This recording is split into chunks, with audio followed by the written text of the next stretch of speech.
여러분은 혹시 이런 경험이 있으신가요? 분명 일찍 잠들겠다고 다짐했는데 정신 차려보니 새벽 2시, 3시가 훌쩍 넘어가 버린 경험이요. 침대 위에서 스마트폰을 들여다보다가 이러면 안 되는데 하면서도 끊지 못하고 딱 이것만 보고 자자라고 되뇌다가 끝내 후회하는 밤. 다음날 아침은 어김없이 피곤하고 몽롱한 상태로 하루를 시작하죠. 이런 패턴이 반복되면서 우리는 습관적으로 늦게 잠드는 올빼미족이 되어갑니다. 왜 우리는 늦게 자는 걸까요? 단순히 의지력 부족 탓일까요? 아닙니다.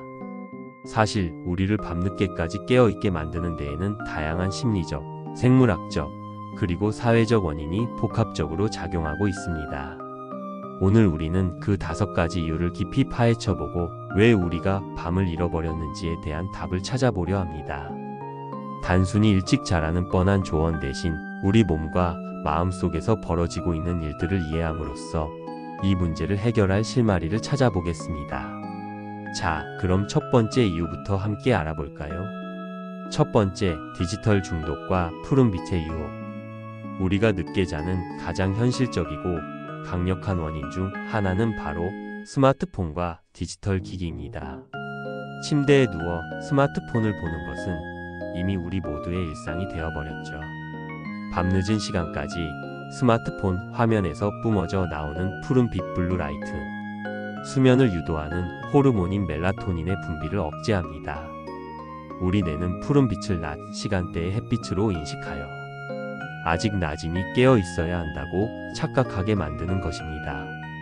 또한 스마트폰 속 세상은 끊임없이 새로운 정보를 제공합니다. 짧은 영상, 흥미로운 기사, 친구들의 소셜 미디어, 피드 등은 우리의 도파민 시스템을 자극하며 지속적인 쾌락과 보상을 약속합니다.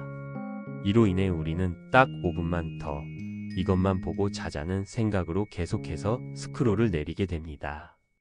도파민은 강한 중독성을 가지고 있어서 뇌는 이 보상을 놓치지 않으려 합니다. 결국 우리는 잠을 포기하고 이 디지털 세계에 빠져드는 악순환에 갇히게 됩니다. 이러한 디지털 중독은 단순한 습관의 문제가 아닙니다. 이는 뇌의 보상 시스템을 교란시키고 생체 시계를 망가뜨려 결국 만성적인 수면 부족으로 이어질 수 있습니다.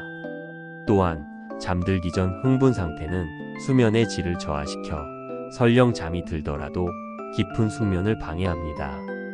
푸른 빛을 차단하고 잠들기 전에는 스마트폰을 멀리 두는 노력이 필요합니다. 두 번째, 포모 피어 오브 미싱 아우트, 연결되고 싶은 마음. 우리가 잠을 포기하면서까지 밤늦도록 깨어있는 두 번째 이유는 바로 포모, 피어 오브 미싱 아우트, 즉 놓치는 것에 대한 불안감 때문입니다. 현대 사회는 24시간 연결되어 있고 끊임없이 새로운 정보와 자극이 쏟아져 나옵니다. 소셜미디어 피드, 실시간 뉴스, 친구들의 밤늦은 메시지까지. 잠드는 순간 이 모든 흐름에서 홀로 뒤처질지도 모른다는 불안감이 우리를 짓누릅니다. 특히 잠들기 직전에 스마트폰을 보는 행위는 이러한 포모를 더욱 부추깁니다. 친구들이 올린 즐거운 파티 사진을 보거나 밤늦게까지 이어지는 흥미로운 대화에 참여하지 못하는 것에 대해 알 수 없는 소외감을 느끼게 되는 것이죠. 뇌는 이러한 놓치는 것을 회피하기 위해 계속해서 정보를 탐색하도록 만듭니다. 우리는 잠을 청해야 한다는 이성적인 판단보다 혹시 모를 중요한 소식이나 재미있는 사건을 놓치지 않으려는 본능적인 욕구에 더 강하게 이끌리게 됩니다. 이러한 현상은 단순히 개인의 불안을 넘어 사회 전체에 만연한 현상입니다. 우리는 남들만큼 혹은 남들보다 더 많은 것을 알고 있어야 한다는 강박에 시달립니다.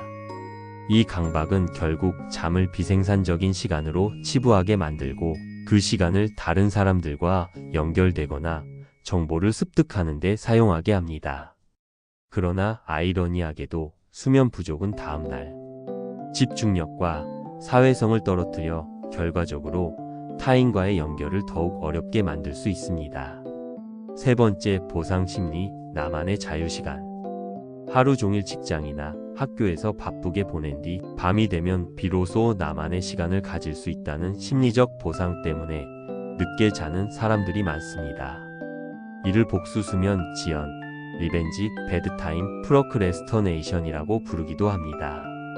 낮 동안 업무나 학업, 육아 등 다양한 책임과 의무에 쫓겨 자신을 위한 시간을 갖지 못했던 사람들은 밤이 되면 그동안 억눌렸던 자유에 대한 욕구를 해소하려 합니다. 이 시간은 온전히 나를 위한 시간입니다. 보고 싶었던 드라마를 몰아보거나 게임을 하거나 책을 읽는 등 오롯이 자신이 원하는 일을 하며 만족감을 느낍니다. 이처럼 밤늦게까지 깨어있는 행위는 단순한 게으름이 아니라 통제력을 잃었던 낮 시간에 대한 심리적 반작용인 것입니다. 이들에게는 잠을 줄여서라도 얻고 싶은 소중한 자유가 있는 셈입니다. 그러나 이러한 보상 심리는 결국 수면 부족이라는 큰 대가를 치르게 만듭니다. 충분한 수면을 취하지 못하면 다음날 컨디션이 저하되고 집중력이 떨어지며 스트레스에 대한 저항력도 낮아집니다. 이는 다시 낮 동안의 불만족스러운 시간을 만들고 밤에 더 큰 보상 심리를 느끼게 하는 악순환으로 이어집니다. 자신의 감정과 욕구를 인식하고 낮 시간 동안에도 자신을 위한 작은 시간을 확보하는 것이 이 악순환을 끊는 방법이 될 수 있습니다. 네 번째, 불안과 스트레스, 마음이 보내는 신호. 잠들기 전 우리는 하루 동안 쌓였던 생각과 감정들을 정리할 시간을 가집니다. 하지만 만약 그 생각들이 불안과 스트레스로 가득 차 있다면 잠에 들기란 쉽지 않습니다. 다음날 해야 할 일에 대한 걱정, 미래에 대한 막연한 불안, 해결되지 않은 관계 문제 등이 꼬리에 꼬리를 물고 이어지면서 우리의 뇌는 계속해서 활성화된 상태를 유지하게 됩니다. 우울증이나 불안장애를 겪는 사람들은 불면증을 동반하는 경우가 많습니다. 잠들기 전 부정적인 생각들이 떠오르거나 불면증 자체에 대한 불안감으로 인해 오히려 잠을 방해하는 불면증 공포에 시달리기도 합니다. 또한 해결되지 않은 스트레스는 우리 몸의 교감신경을 활성화시켜 긴장 상태를 유지하게 만듭니다. 마치 위험한 상황에 처한 것처럼 몸이 경계태세를 갖추게 되는 것이죠. 이러한 정신적, 심리적 문제는 늦은 수면의 주요 원인이 됩니다. 잠을 자지 못하는 것이 단순히 신체적인 문제가 아니라 우리의 정신적 건강 상태를 반영하는 신호일 수 있습니다. 따라서 늦게 자는 습관을 고치기 위해서는 단순히 잠을 청하는 노력뿐만 아니라 근본적인 스트레스와 불안의 원인을 해결하려는 노력이 필요합니다. 명상, 일기쓰기, 전문가와의 상담 등을 통해 자신의 마음을 돌보는 것이 늦은 밤을 극복하는 데 큰 도움이 될 수 있습니다. 다섯 번째, 현대 사회의 압력과 수면 부채. 우리는 수면 부채, 슬리프 데드라는 개념에 익숙해져야 합니다. 수면 부채는 우리가 필요로 하는 수면 시간보다 실제 수면 시간이 부족할 때 쌓이는 빚을 의미합니다. 현대 사회는 끊임없이 더 많은 것을 요구합니다. 업무는 늘고 경쟁은 치열해지고 자기 개발을 해야 한다는 압박감은 우리를 밤늦게까지 깨어있게 만듭니다. 잠은 죽어서도 잘 수 있다는 극단적인 사고방식까지 생겨날 정도입니다. 우리는 잠을 단순히 낭비하는 시간으로 여기고 그 시간을 다른 생산적인 활동으로 채우려 합니다. 그러나 충분한 수면은 단순한 휴식이 아니라 낮 동안 손상된 뇌와 신체를 복구하고 기억을 공고히 하며 면역력을 강화하는 필수적인 과정입니다. 수면 부채가 쌓이면 우리의 신체와 정신은 점점 한계를 맞게 됩니다. 낮 동안의 집중력 저하, 판단력 흐림, 감정 조절의 어려움 등은 모두 수면 부채의 결과입니다. 결국 늦게 자는 것은 단순히 개인의 습관 문제가 아니라 잠을 사치로 여기는 현대 사회의 압력과 시스템이 만들어낸 결과일 수 있습니다. 이 시스템은 우리에게 밤늦게까지 깨어 있어야만 성공할 수 있다는 메시지를 끊임없이 주입합니다. 우리가 늦게 자는 가장 근본적인 이유는 잠을 희생하면서까지 더 많은 것을 얻어야 한다는 사회적 압박감 때문일지도 모릅니다. 따라서 이 문제를 해결하기 위해서는 개인의 노력뿐만 아니라 수면의 중요성을 재인식하고 충분한 휴식을 보장하는 사회적 변화가 필요합니다. 우리가 늦게 자는 5가지 이유를 마치며 지금까지 우리가 늦게 자는 5가지 이유에 대해 알아보았습니다. 포모라는 사회적 불안, 디지털 중독과 푸른빛의 유혹, 나만의 시간을 가지려는 보상 심리, 불안과 스트레스라는 심리적 문제, 그리고 마지막으로 현대 사회의 압력까지. 이 모든 것이 복합적으로 작용하여 우리를 올빼미족으로 만들고 있었습니다. 늦게 자는 문제는 단순히 일찍 자야지라는 다짐만으로는 해결하기 어렵습니다. 이는 우리 몸과 마음, 그리고 우리가 살아가는 사회의 복잡한 상호작용 속에서 발생한 현상입니다.